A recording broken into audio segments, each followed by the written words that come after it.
Mette kører lastbil. Mette elsker sit arbejde. Hun er lastbilschauffør. Hun kører rundt i hele Europa med varer. Når Mette kører, hører hun musik eller radio. Så synger hun med på sangene lige så højt hun kan. Mette synger ikke så godt, men det er lige meget, for hun er alene i lastbilen, så der er ikke nogen, der kan høre hende synge. Mens Mette kører, kigger hun ud på landskabet.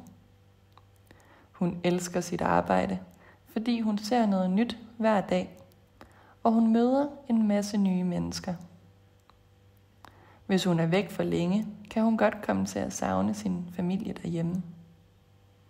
Når hun savner dem, ringer hun til dem, og så snakker de lidt sammen.